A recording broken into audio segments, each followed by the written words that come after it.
अस्सलामुअलैकुम। मेरा नाम नायाब रमज़ान है और मेरी allocation police service of Pakistan में हुई है। I am currently an under training ASP। मैंने आप लोगों के क्वेश्चंस देखे थे यूट्यूब पर, फेसबुक पर और इंस्टाग्राम पर। जो सबसे बड़ी प्रॉब्लम मैंने फ़ेस की है कि एस्पिरेंट्स को आ रही है वो ये कि ऐसे कैसे लिखते हैं। देखें, ऐसे राइटिंग की 3 टेक्निक्स हैं, या ये कह लें कि ऐसे राइटिंग की 3 स्टेजेस हैं जो कि FPSC की रिक्वायरमेंट है। इन 3 स्टेप्स को फॉलो किए बगैर FPSC आपको कभी भी ऐसे राइटिंग में या ऐसे में पास नहीं करती, आप जो मर्जी कर लें। फेडरल पब्लिक सर्विस कमीशन का एक स्टैंडर्ड है और वो नेशनल स्टैंडर्ड आपसे एक्सपेक्ट किया जाता है कि आप अपनी ऐसे राइटिंग में फॉलो करेंगे। फर्स्ट स्टेज इसके लिए एक्सप्रेशन है।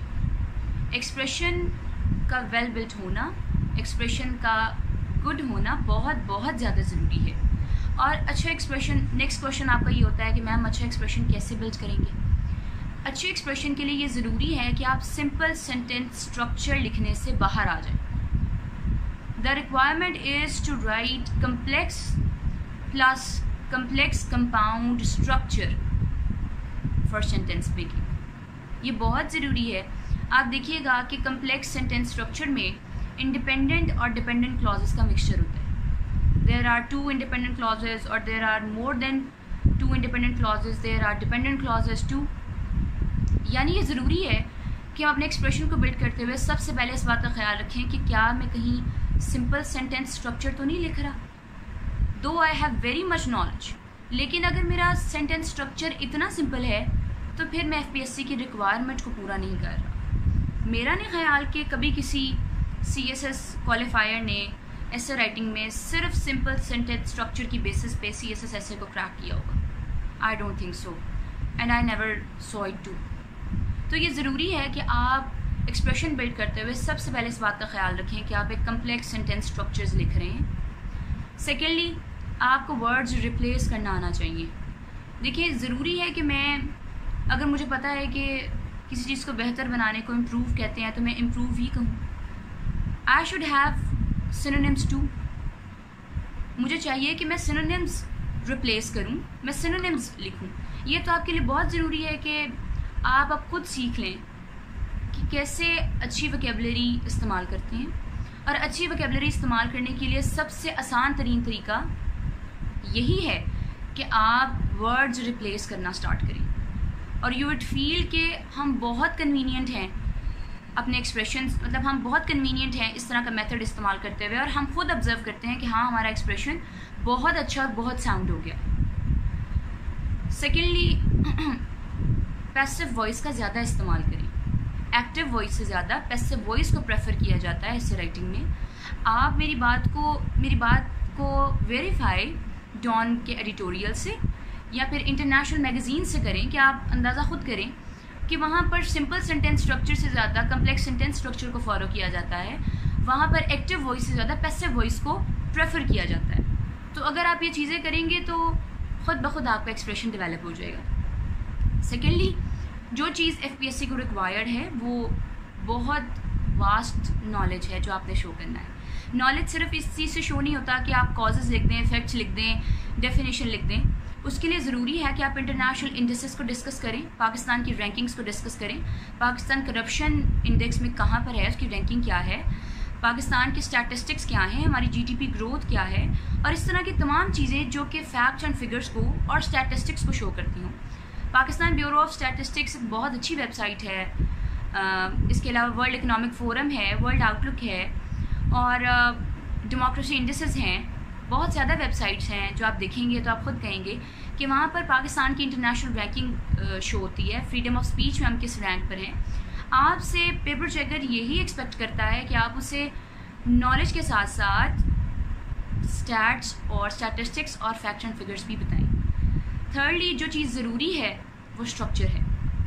आपका नॉलेज बहुत अच्छा हो, आपका एक्सप्रेशन बहुत अच्छा हो, लेकिन अगर आपने पूरे ऐसे में स्ट्रक्चर को मेंटेन नहीं किया तो एग्जामिनर या पेपर चेकर आपको फेल कर देगा। मेरे CSS को फर्स्ट अटैम्प्ट में क्रैक करने की सोल रीज़न जो कि मुझे लगती यही है वो ये कि मैंने ये 3 चीज़ें बिल्कुल नहीं छोड़ी ऐसे में। ऐसे राइटिंग के दौरान मैंने कहीं पर भी अपना स्ट्रक्चर ख़राब नहीं होने दिया, अपने ऐसे राइटिंग का स्ट्रक्चर नहीं ख़राब होने दिया, क्योंकि ये ज़रूरी है कि हम ऐसे में स्ट्रक्चर को मेंटेन करें। स्ट्रक्चर मेंटेन करने के लिए सबसे पहले आपको इंट्रोडक्शन के एंड पे थीसिस स्टेटमेंट देनी पड़ती है। नेक्स्ट क्वेश्चन ये राइज होता है कि मैम थीसिस स्टेटमेंट कैसे लिखते हैं। मैं कोशिश करूँगी कि मैं उस पर नेक्स्ट वीडियो बनाऊँ ताकि आपको ये बताया जाए कि थीसिस स्टेटमेंट कैसे लिखते हैं और प्रैक्टिकल एसेस कैसे लिखे जाते हैं। दूसरा ये ज़रूरी है कि आप स्ट्रक्चर मेंटेन करते हुए ये देखें कि क्या मेरे एसे में कोहेरेंस है, क्या मेरा सेकंड पैराग्राफ मेरे फर्स्ट पैराग्राफ से इस तरह कनेक्ट होता है कि चेन मेकिंग हो बिटवीन द पैराग्राफ्स। और अगर इफ़ यू आर सेटिस्फाइड कि हाँ बिल्कुल होता है, एक चेन बनती है, मेरे पैराग्राफ्स कहीं से नहीं टूटते। जैसे आप डिस्कस करें ना, for example causes of climate change, तो आप इस तरह मेंशन करेंगे, फर्स्टली टॉपिक सेंटेंस को एक्सप्लेन करेंगे, एग्जाम्पल देंगे, कंक्लूड करेंगे। सेकेंडली यानी you are trying to show the paper checker कि मेरी कोहेरेंस मेंटेन है, मेरा स्ट्रक्चर कहीं से ख़राब नहीं हुआ। और स्ट्रक्चर पे भी मुझे उम्मीद है कि मैं आपको डिटेल्स बताऊंगी कि स्ट्रक्चर कैसे मेंटेन करते हैं। फिर जो चीज़ ऐसे राइटिंग में इम्पॉर्टेंट है वो ये कि जब आप ऐसे राइटिंग की काइंड को नहीं समझ पाते तो आप ऐसे नहीं लिख पाते।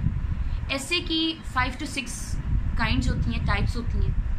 देखिए, अगर आप एक्सपोजिटरी ऐसे, अगर FBSC ने एक्सपोजिटरी ऐसे लिखने को दिया है तो आप उसे आर्ग्यूमेंटेटिव ऐसे की तरह डील नहीं कर सकते। टाइप्स में एक्सपोजिटरी ऐसे, आर्ग्यूमेंटेटिव ऐसे, लिटरेरी ऐसे, रेटरिक एनालिसिस और इसके अलावा नैरेटिव और डिस्क्रिप्टिव ऐसेज होते हैं। अगर आप ऐसे की काइंड को अंडरस्टैंड करेंगे तो आपको अंदाज़ा हो जाएगा कि मैंने पैराग्राफ एक्सपोजिटरी ऐसे के हिसाब से लिखना है या फिर आर्ग्यूमेंटेटिव ऐसे के हिसाब से लिखना है। आप डिस्क्रिप्टिव ऐसे को आर्ग्यूमेंटेटिव ऐसे की तरह डील नहीं कर सकते।